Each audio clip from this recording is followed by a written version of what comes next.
Saya Wali, Assalamualaikum warahmatullahi wabarakatuh. Di sini saya Ahmad Nasul Amin akan menjelaskan tentang ekonomi analisis SWOT.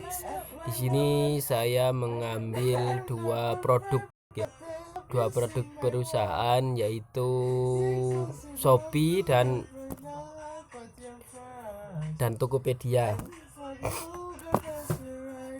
Untuk analisis SWOT untuk kekuatan dari perusahaan Shopee ini ada beberapa poin.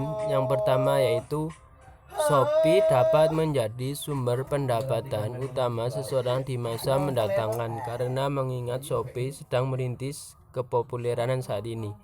Yang kedua, Shopee memiliki jaringan penjual atau owner barang yang tersebar luas di seluruh Indonesia. Yang selanjutnya yaitu adanya fitur chat yang dapat digunakan pembeli untuk bertanya ke penjual atau seller yang telah disediakan oleh Shopee. Shopee memiliki kegiatan pembagian kupon undian yang diadakan saat hari-hari tertentu. Untuk perusahaan dari Shopee, untuk kelemahannya, yang pertama hanya bisa menjangkau kota dan masyarakat yang memiliki akses internet. Jelas ya, kalau tidak ada internet mana bisa menjangkau aplikasi ini. Yang kedua yaitu ada oknum penjual yang memasang foto barang tidak sesuai dengan keadaan barang asli. Beberapa penjual kurang menanggapi pertanyaan yang diajukan oleh pembeli. Ini kendalanya begitu biasanya. Yang keempat, semakin jauh dari tempat pengiriman barang, maka semakin besar ongkos kirimnya, begitu dengan sebaliknya. Untuk perusahaan Shopee, untuk peluangnya yaitu ada beberapa, di sini ada 4 ya. Pertama, ada beberapa merek yang tidak terdapat di sesuatu tempat sehingga menjadi kesempatan bagi Shopee untuk menjual merek barang ada di kota lain. Yang kedua, ekspansi bisnis yang saat global sehingga menjadikan belanja online populer akhir-akhir ini. Yang selanjutnya yaitu adanya sistem pengiriman paket barang yang saat ini sangat digemari oleh masyarakat. Yang keempat, selalu tersedia setiap hari yaitu 24 jam.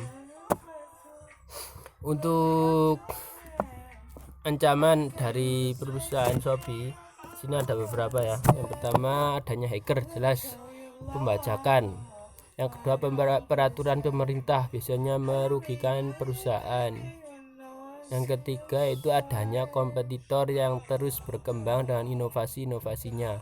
Yang keempat, kurangnya minat pembeli karena adanya ketersediaan barang yang mereka inginkan di daerah mereka. Jadi tanpa melakukan online shop pun sudah ada di dekat-dekat rumah mereka untuk pemasarannya. Untuk perusahaan Tokopedia, ada kekuatannya yaitu Tokopedia ini sangat mudah diakses dalam hal mendaftar, menjual atau masang iklan ataupun membeli. Jadi ada suatu room tersendiri bagi penjual atau pembelinya. Yang kedua, gampang ditemukan di daerah engine atau memiliki backlink yang tinggi. Jadi biasanya terdapat di atas.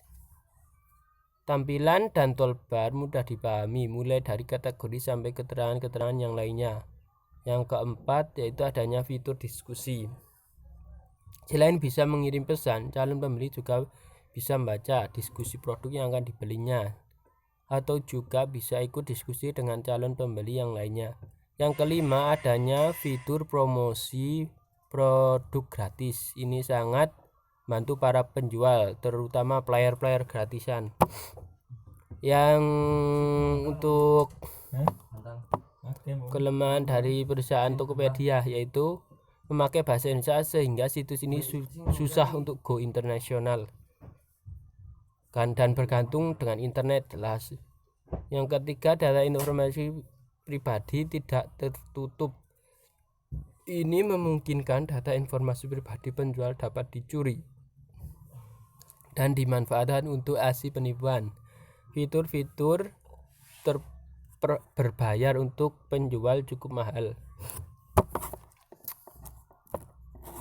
Untuk untuk peluangnya itu masyarakat di Indonesia sebenarnya masih ragu akan pembelian barang atau jasa di internet jual beli online karena mereka menganggap bahwa jual beli tersebut sangat rawan akan penipuan, padahal tidak semua jual beli online itu bisa ditipu atau menipu. Yang kedua, biasanya jual beli online itu menggunakan bahasa Inggris, sedangkan masyarakat Indonesia sendiri tidak semua bisa berbahasa Inggris.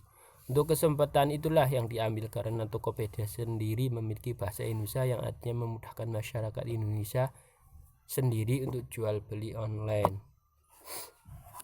Untuk perusahaan Tokopedia, untuk ancamannya yaitu dari situs web dan ancaman dari hacker. Untuk analisis perbandingan dari kedua perusahaan. Untuk barang yang dijual, Shopee dan Tokopedia memiliki angsa pasar yang berbeda, terutama dari jenis produk. Berdasarkan riset, Tokopedia lebih unggul dalam hal penjualan barang elektronik, alat kesehatan, kecantikan, hingga kebutuhan dekorasi ruangan. Sementara karakteristik produk Shopee lebih beranak memiliki lucu, outfit, gaya terbaru, sehingga barang yang tengah trending di pasaran. Yang kedua, harga dan ongkos kirim. Menurut ulasan pengguna, Shopee sering menawarkan gratis ongkir dibandingkan Tokopedia.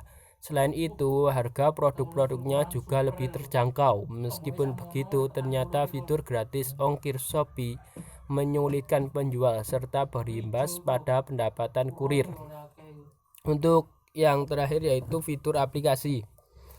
Kalau urusan fitur aplikasi mungkin Shopee juaranya, sebab sebagai pengguna kita bisa menikmati aneka games. Sebut saja Shopee Tanam dan Shopee Goyang ya. Tuh. Untuk kelebihan dan kekurangan. Untuk kelebihan Shopee, produk lebih menarik, banyak gratis ongkir, tersedia games menarik di aplikasi, ada Shopee Play Later. Yang Tokopedia paling nyaman, produk lebih beragam, banyak promo menarik, profesional dan terpercaya. Untuk kekurangan dari Shopee, program gratis ongkir banyak syarat, jelas ya. Untuk aplikasi sering error, sering dijumpai penjual tidak jujur. Untuk kekurangan Tokopedia, banyak penjual yang tidak aktif, aplikasi sering maintenance dan banyak produk spam. Untuk kesimpulan daripada dua perusahaan ini, dari analisis di atas dapat disimpulkan bahwa perusahaan Shopee dan Tokopedia sama-sama bersaing dalam dunia e-commerce, yang mana perusahaan Shopee memiliki mangsa pasar yang lebih banyak dibandingkan Tokopedia. Yang mayoritas masyarakat Indonesia adalah masyarakat dengan ekonomi menengah ke bawah. Jadi dengan adanya subsidi ongkir dan garansi barang termurah, namun sebenarnya bagi konsumen hal yang paling penting adalah harga. Kalau ada marketplace menawarkan harga lebih murah, pasti itu yang dipilih. Tapi tidak sedikit pula yang melihat dari segi kelengkapan barang serta ongkos kirim. Itulah presentasi dari kami. Apabila ada kekurangan kami mohon maaf yang sebesar-besarnya. Wassalamualaikum warahmatullahi wabarakatuh.